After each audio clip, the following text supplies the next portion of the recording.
Neuro pulmonology and centre for excellence Saideepa hospital Chandanagar Hyderabad. నమస్తే సీతక్క గారు. నమస్తే.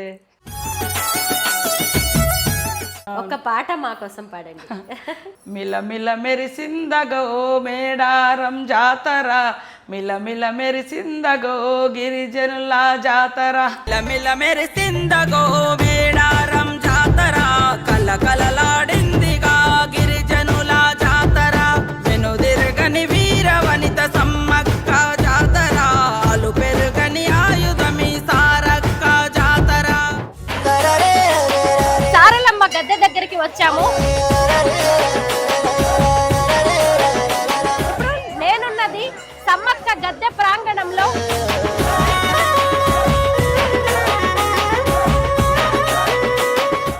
గోవిందరాజులు గద్దె దగ్గరికి నేను వచ్చాను.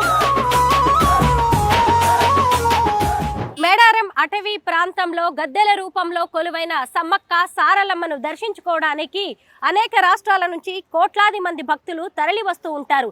దీన్ని కుంభమేళాగా అభివర్ణిస్తూ ఉంటారు.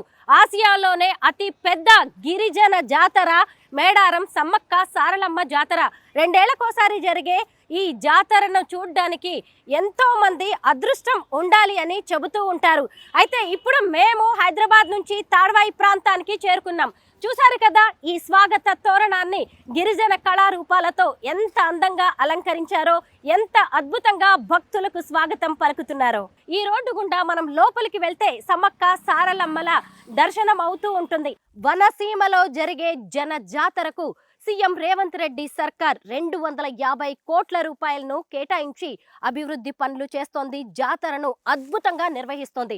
ఇప్పుడు ఇవన్నీ కూడా సీతక్క కనుసన్నల్లోనే జరుగుతూ ఉన్నాయి. సీతక్కను కలుసుకోవడానికి మేము హైదరాబాద్ నుంచి మేడారం బయలుదేరాం. పదండి, సీతక్క రాజకీయ ప్రస్థానం గురించి, ఆమె జీవితం గురించి అనేక విషయాలు తెలుసుకుందాం.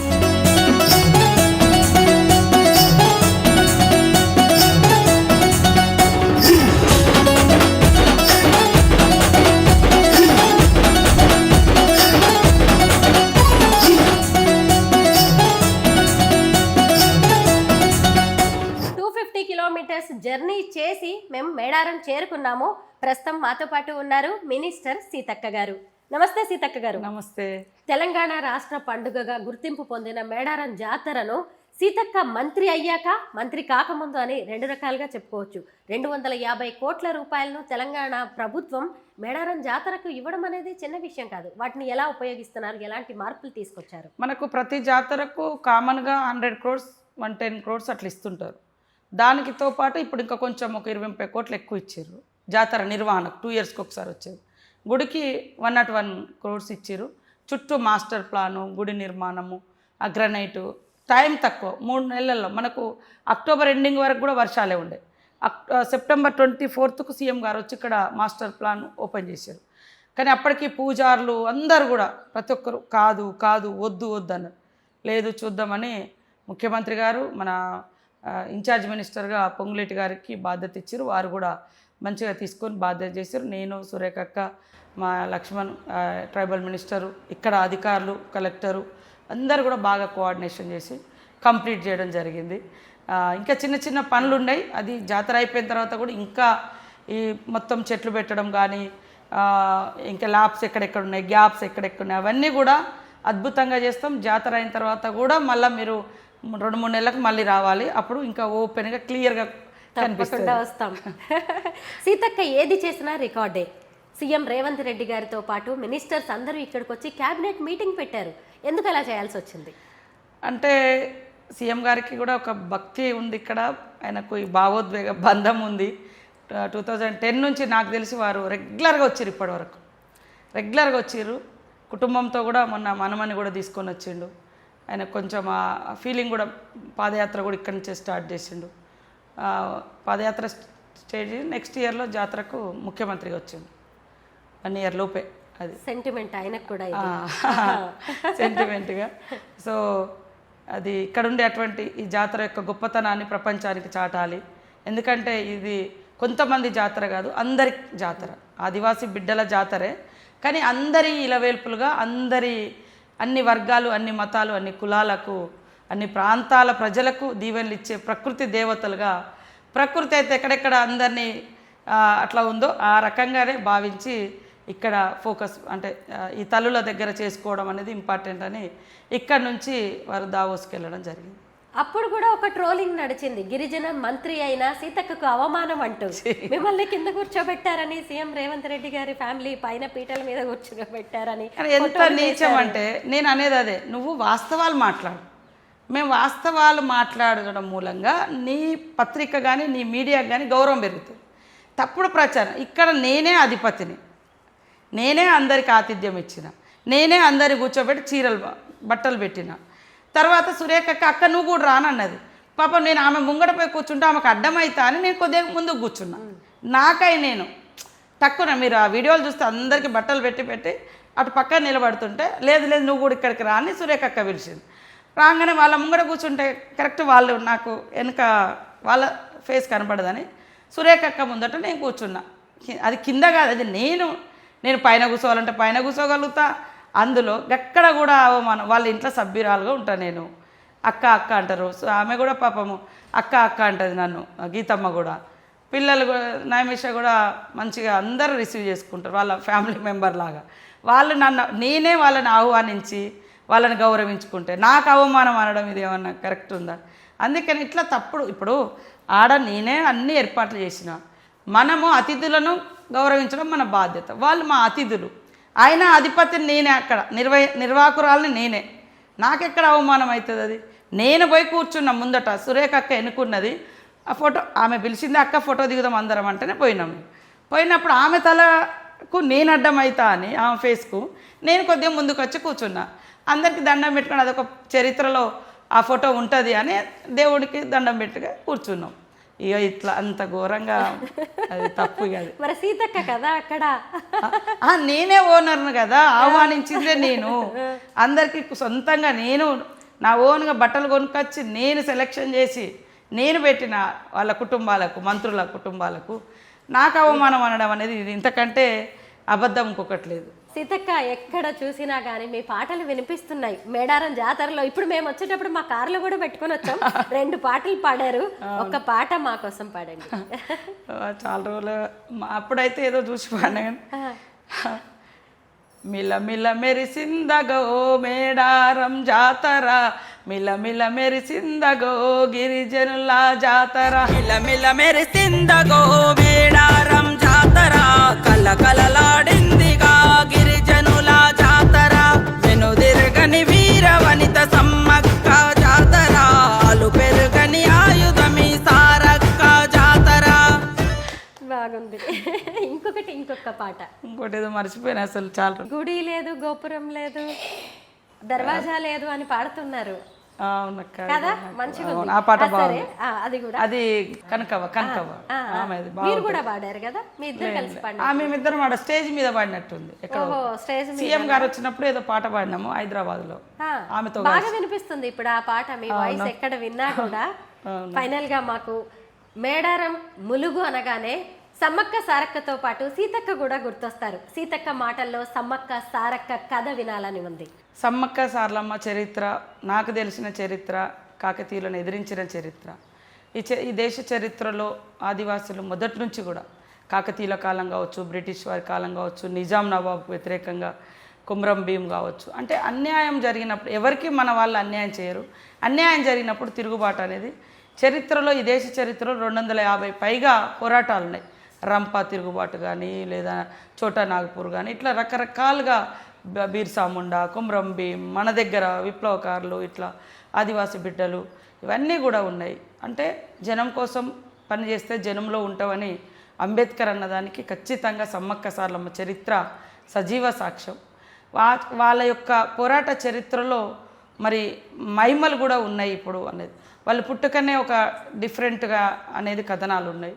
తర్వాత కూడా ఇప్పుడు చాలామంది ఇక్కడికి వచ్చిపోయినటువంటి వాళ్ళు, ఈవెన్ కమ్యూనిస్ట్ నాయకులు కూడా చాలామంది వస్తున్నారు. అంటే వాళ్ళకు కూడా ఒక అది ఫీలింగ్ అనేది ఉంది. సో నాకు కూడా, నేను తెలిసి రాజకీయాలకు వచ్చిన కాడ నుంచి ఒక్కసారి అధికారంలో ఉండి జాతర నిర్వహించాలనుకున్నాను. అదొక్కటే మొక్కుకున్నాను. నేను ఎప్పుడు నాకు ఈ మొక్కు ఆ మొక్కు కానీ ఎప్పుడు మొక్కుకున్నా. అడిగి పోతేనే ఒక ఫీలింగ్ ఉంటుంది. ఆ ఫీలింగ్లో మనం ఏమి అడిగేయం అంతే, ఆ ఫీలింగ్తో బయటకు వస్తాం. సంతోషం వచ్చినా దుఃఖం వచ్చినా అది నాకు 2004 నుంచి నా ప్రస్థానం సమ్మక్క దగ్గర మొదలుపెట్టిన కాడ నుంచి సరే లేటుగా అయినా ఈ గౌరవం నాకు దక్కింది. చరిత్రలో నిలిచిపోయే దేవాలయం నిర్మించుకోవడం ఆదివాసీ బిడ్డగా నాకు ఈ అవకాశం అదృష్టంగా భావిస్తూ ఉన్నా. ఖచ్చితంగా ఆ తల్లుల కీర్తి విశ్వాసం 10 తరాలు ఉండే విధంగానే పనిచేస్తే తప్ప ఎప్పుడు కూడా అస్తిత్వానికి కానీ వాళ్ళ మా విశ్వాసం దెబ్బతినే విధంగా ఎక్కడ పనిచేయాలి.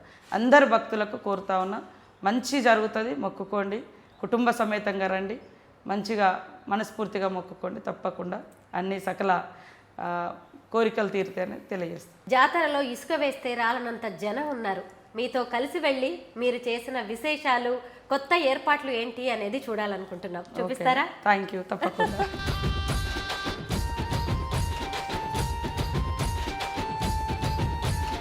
సమ్మక్క సారలమ్మ వనదేవతలు, గిరిజనుల ఆరాధ్య దైవాలు. వారిద్దరూ కూడా కుటుంబంతో సహా కాకతీయుల మీద పోరాడి అమరులయ్యారు, చరిత్రలకెక్కారు. గిరిజనుల మనసులో సుస్థిర స్థానాన్ని సంపాదించుకున్నారు. సీతక్కతో కలిసి మేమిప్పుడు సమ్మక్క సారలక్క ఆలయానికి వెళ్తూ ఉన్నాము. ఎక్కడైనా సరే ఒక గుడి అనగానే, దేవత అనగానే పెద్ద పెద్ద ఆలయాలు దర్శనమిస్తాయి. కానీ సమ్మక్క సారలమ్మలకు ఎలాంటి గుడులు ఉండవు, కనీసం ద్వారం కూడా ఉండదు. అలాంటి దేవతలకి కోట్లాది మంది భక్తులు. మంత్రి సీతక్క గారి మాటల్లో తెలుసుకుందాం. సీతక్క గారు, ఇక్కడ ఎలాంటి మార్పులు చేశారు ఈసారి? అంటే మనకు ముందు నుంచి చిన్న గుడి, చిన్న గద్దెలు ఉండేది, పగడిద్దరాజు, గోవిందరాజు. ఫస్ట్ అవి మారుద్దామని అనుకున్నాము, ముందుకు తీసుకొద్దాం, ఒక వరుస క్రమంలో పెడితే భక్తులందరికీ కూడా మంచి దర్శనం అవుతుందని. సో దాంతో మొదలైన ఆలోచన అట్లా కాదు, మొత్తము గుడి పెద్దగా చేస్తే బాగుంటుందని మన ముఖ్యమంత్రి గారు చెప్పడంతో ఇంకా మాస్టర్ ప్లాన్ తయారు చేసుకొని, అంతకుముందు 2,000-3,000 మంది అట్లా భక్తులు ఎట్టే టైంలో దర్శనం అయ్యేది. కానీ ఇప్పుడు దాదాపు 10,000 మంది ఎట్టే టైంలో దర్శనానికి పోయే అవకాశము మనకు కల్పించడం జరిగింది. ఈ రోడ్స్ కూడా చాలా, మీకు చూస్తే సింగిల్ రోడ్స్ ఉండేది, చాలా టైట్గా ఉండేది. ఇప్పుడు ఎన్ని లక్షల మంది వచ్చినా మంచి ఫ్రీగా రోడ్డు మీద నడిచి వెళ్ళడానికి కానీ, వెహికల్స్ కొంతవరకు వెహికల్స్ అనుమతించడానికి కానీ బాగా అవకాశం వచ్చింది.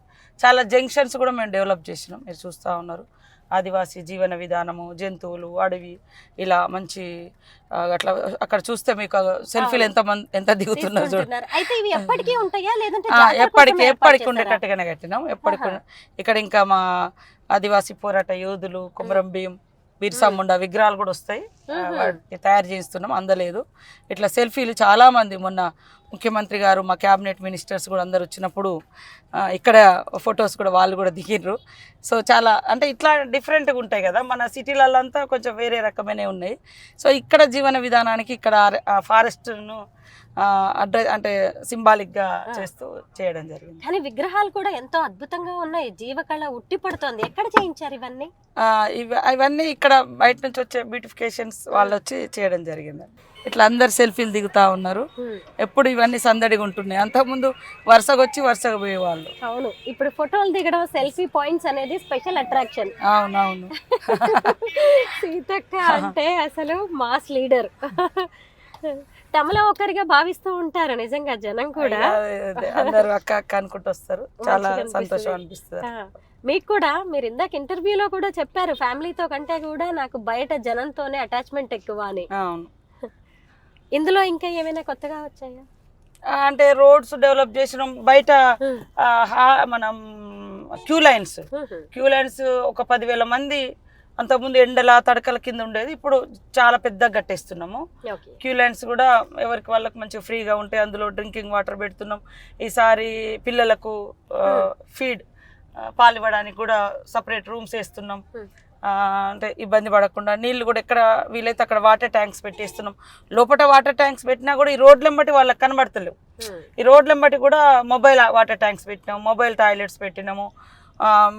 అంటే ఇంకా లైటింగ్స్ కూడా చాలా ఎక్కువ తీసుకురావడం జరిగింది ఈసారి.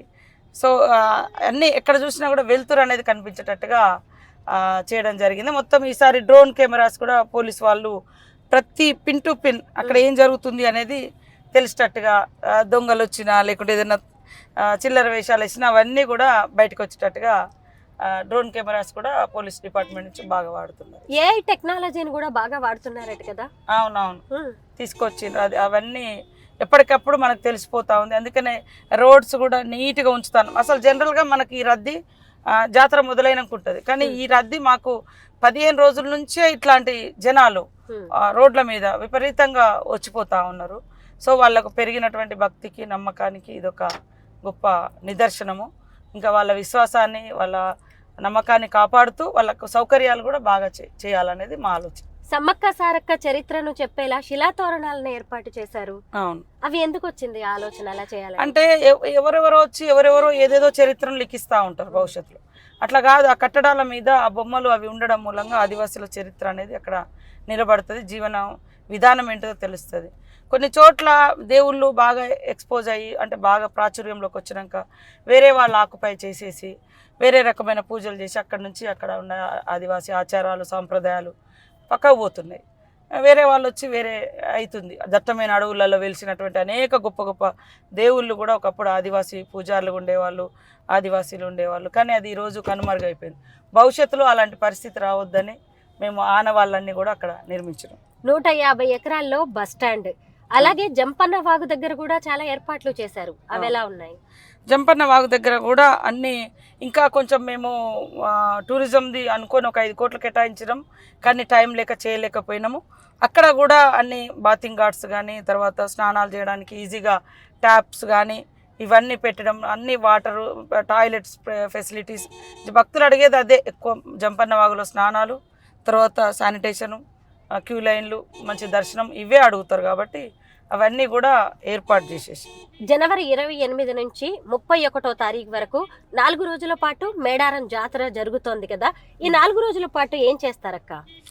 4 రోజుల పాటు అంటే ఫస్ట్ రోజు సార్లమ్మ, పగడిద్దరాజు, గోవిందరాజులు వాళ్ళ ఊర్ల నుంచి వాళ్ళ గుట్టలలో కొలువైన ప్రాంతం నుంచి తీసుకొచ్చి అందరూ ఊరు గుడిలో పూజలు చేసి మళ్ళీ బుధవారం రోజు సాయంత్రం 6-7 గంటలకు గద్దెలను ఎక్కిస్తారు.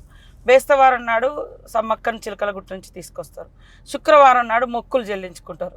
శనివారం రోజు అన్ని పూజలు చేసుకొని మళ్ళీ తిరిగి వనంలోకి ఎక్కడ దేవుళ్ళని అక్కడ పంపుతారు. చిలకలగుట్టకు సమ్మక్కను తీసుకుపోయి ప్రతిష్ఠింపజేస్తారు. అంటే జనరల్గా అయితే భక్తులు వచ్చిన వాళ్ళు బుధవారం నుంచి శుక్రవారం దాకా ఉండడం అనేది ఆనవాయితీ. కానీ ఇప్పుడు పెరిగిన భక్తుల అవసరాలు, ఇప్పుడు భక్తి భావంతో కాకుండా మన అవసరాలకు తగ్గట్టుగా మనం వచ్చి పూజలు చేసుకొని పోతున్నాం. సరే, ఏదేమైనా ఆనవాయితీని బొడగొట్టుకోకుండా మన తాతలు ముత్తాతలు చేస్తే మనం కూడా అది కంటిన్యూ చేయడం అనేది గొప్ప విషయం. అక్క, ఈసారి టెంట్ సిటీ ఏర్పాటు చేశారంట. అలాగే మళ్ళీ మనం ఇక్కడికి రావాలి భక్తులు అంటే చాలా ఇబ్బందులు అవుతూ ఉంటాయి. ట్రాఫిక్, అలాగే వెహికల్స్ ఎక్కడ చూసినా. ఇప్పుడు హెలికాప్టర్స్ కూడా ఏర్పాటు చేశారు కదా. అవును, హెలికాప్టర్స్ ఈసారి 2 వచ్చినాయి. టెంట్ సిటీ కూడా ఇక్కడ నిర్మాణం చేసి ఎవరైనా విఐపీలు కానీ లేదా వాళ్ళు ఎవరైనా బుక్ చేసుకునేటువంటి వాళ్ళు కానీ ఇది ఈజీగా ఉంటుంది. ఇక్కడ నుంచి దర్శనం కూడా చేయించడానికి అల్కగా ఉంటుందని ఇక్కడ నుంచే మనము అందరికీ అకామిడేషన్ పర్మనెంట్ అంటే అది వృధా అవుతుంటుంది, నిర్మించలేము. ఎన్ని వేల మందికి కూడా ఇవ్వలేము, లక్షల మందికి. ఉన్నంతలో ఈ టెంట్ సిటీని మనం తయారు చేసి ఇక్కడ పెట్టడం జరిగింది. ఆసియాలోనే అతి పెద్ద గిరిజన జాతర సమ్మక్క సారక్క జాతర. కోట్లాది మంది అనేక రాష్ట్రాల నుంచి ఇక్కడికి తరలి వస్తూ ఉంటారు. అలాంటి వాళ్ళకి ఇక్కడ అనేక రకాలైన ఏర్పాట్లు చేయాల్సి ఉంటుంది. ఇక్కడికి వచ్చిన భక్తులు చక్కగా ఉండడానికి మంత్రివర్యులు సీతక్క గారి ఆధ్వర్యంలో టెంట్ సిటీని ఏర్పాటు చేశారు. మీరు ఇక్కడ చూడొచ్చు టెంట్ సిటీ ఎంత బాగుందో. సీతక్క గారు, టెంట్ సిటీ గురించి చెప్పండి. అది టెంట్ సిటీ అంటే ఇక్కడ దట్టమైన అడవుల్లో పెద్ద పెద్ద బిల్డింగ్లు కట్టడం కొద్దిగా ఇబ్బందికరం. తర్వాత పర్మనెంట్ కూడా ఉన్నా కూడా రెగ్యులర్గా యూజ్ ఉండదు. సో ఇప్పుడు తాత్కాలికంగా ఇట్లా చేసినాం. కానీ కొన్ని మాత్రం రాబోయే కాలంలో హరిత టైపు ఇంకా కొన్ని ఏర్పాటు చేస్తాం. కానీ వచ్చినటువంటి వాళ్ళు ఎవరైనా బుక్ చేసుకొని పర్సనల్గా ఉండాలనుకుంటూ ఉంటారు. ఏదైనా విఐపీలు వచ్చినప్పుడు కూడా కొంత మేము అకామిడేషన్ ఇవ్వలేకపోతున్నాం. ఇది చాలా బాగుంటుంది. ఇట్లా చైర్స్ కూడా సెటప్ చేశారే. అవును, బాగుంది. నేను కూడా ఇవాళనే కూర్చున్నాయా. టెంట్ సిటీ ఇప్పుడు ఎలా ఉందంటే పక్క పక్కల ఇళ్ళ వాళ్ళు అలాగే పొరుగింటి వాళ్ళని చూస్తూ ఎదురు వాళ్ళని మాట్లాడుకోవచ్చు. చాలా బాగుంటది. అవును, బాగుంది. బాగా ఆలోచించి ఇలాంటి సెటప్ చేసినట్టున్నారు.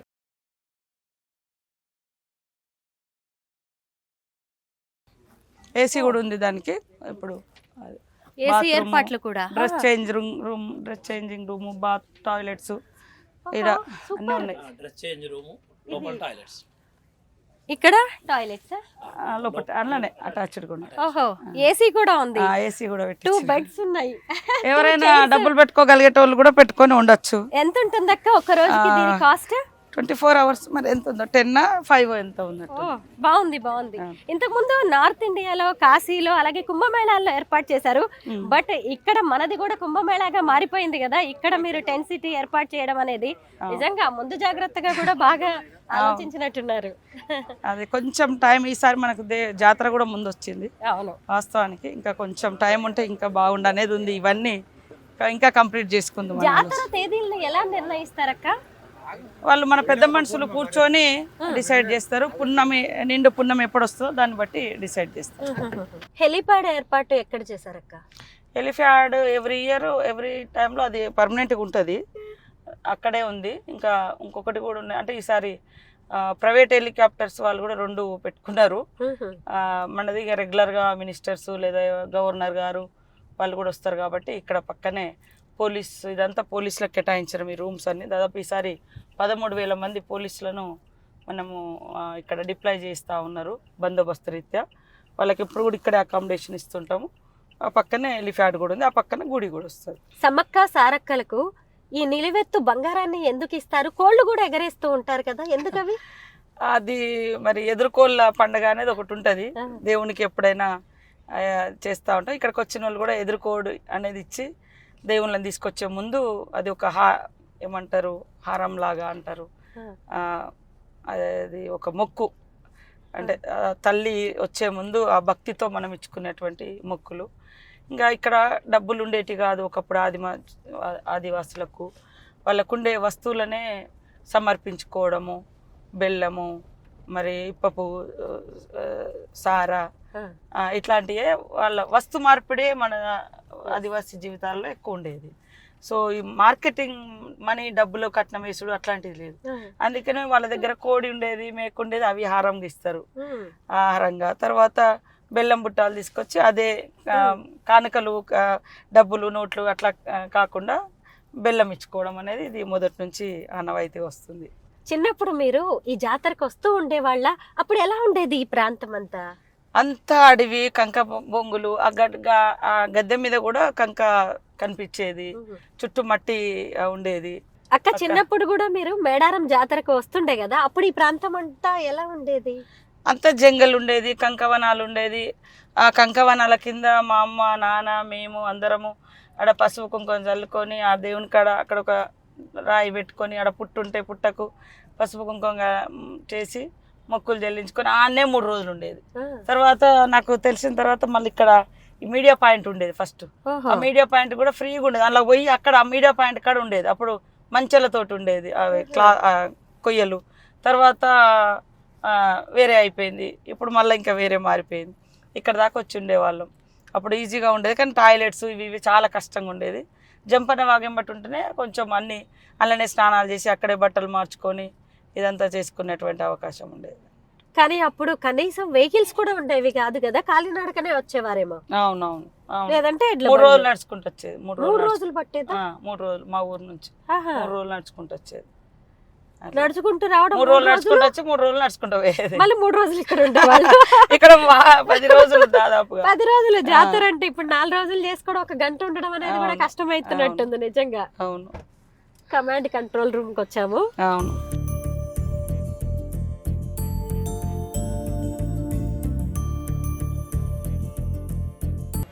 ఇక్కడ మొత్తం ఎన్ని సీసీ కెమెరాలు ఏర్పాటు చేశారు? 40 ఉన్నట్టున్నాయి. అంటే మొత్తం జాతర చూడ్డానికి మొత్తం డ్రోన్ ఇక్కడ. ఓ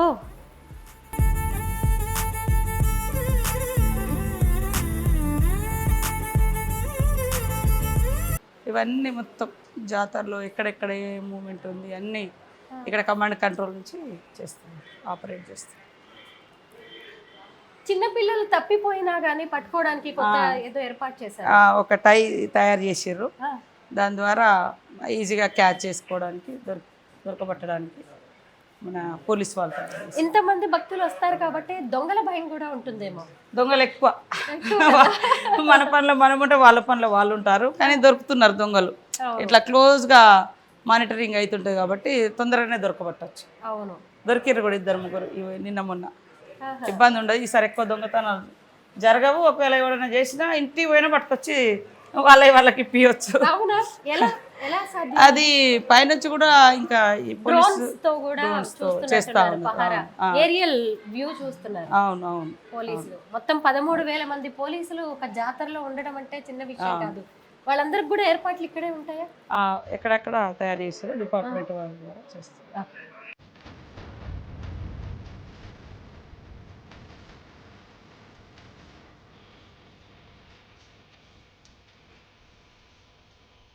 ఇప్పుడు మేము సమ్మక్క గద్దె దగ్గరికి వచ్చాము. ఇంతకు ముందు ఇలాగా శిలాతోరణాలు ఉండేవి కాదు. ఎంత చక్కగా ఇప్పుడు వీటిని ఆర్చిల్లాగా గద్దెల చుట్టూ ఏర్పాటు చేశారో చూడొచ్చు. ఈ మధ్య కాలంలో ముఖ్యంగా మేడారం జాతరలో స్పెషల్ అట్రాక్షన్ గా మారినవి ఆదివాసీల సంస్కృతి సంప్రదాయాలను ప్రతిబింబించేలా ఏర్పాటు చేసిన ఈ తోరణాలు చూశారు కదా. ఆదివాసీల జీవితం ఎలా ఉంటుంది, వారి సంస్కృతి సంప్రదాయాలు, వారి ఆచార వ్యవహారాలు, వారు ఉపయోగించే వస్తువులు ఎలా ఉంటాయి, వారి ఆహారపు అలవాట్లు ఎలా ఉంటాయి అనేది చెప్పే విధంగా ఇలాగా అనేక రకాలుగా వారికి సంబంధించిన విశేషాలతో ఇక్కడ తోరణాలని ఏర్పాటు చేశారు. సారలమ్మ గద్దె దగ్గరికి వచ్చాము. తన తల్లి అయిన సమ్మక్క గద్దె వద్ద ఎలాంటి ఏర్పాట్లు ఉన్నాయో ఇక్కడ కూడా అలాగే ఏర్పాటు చేశారు.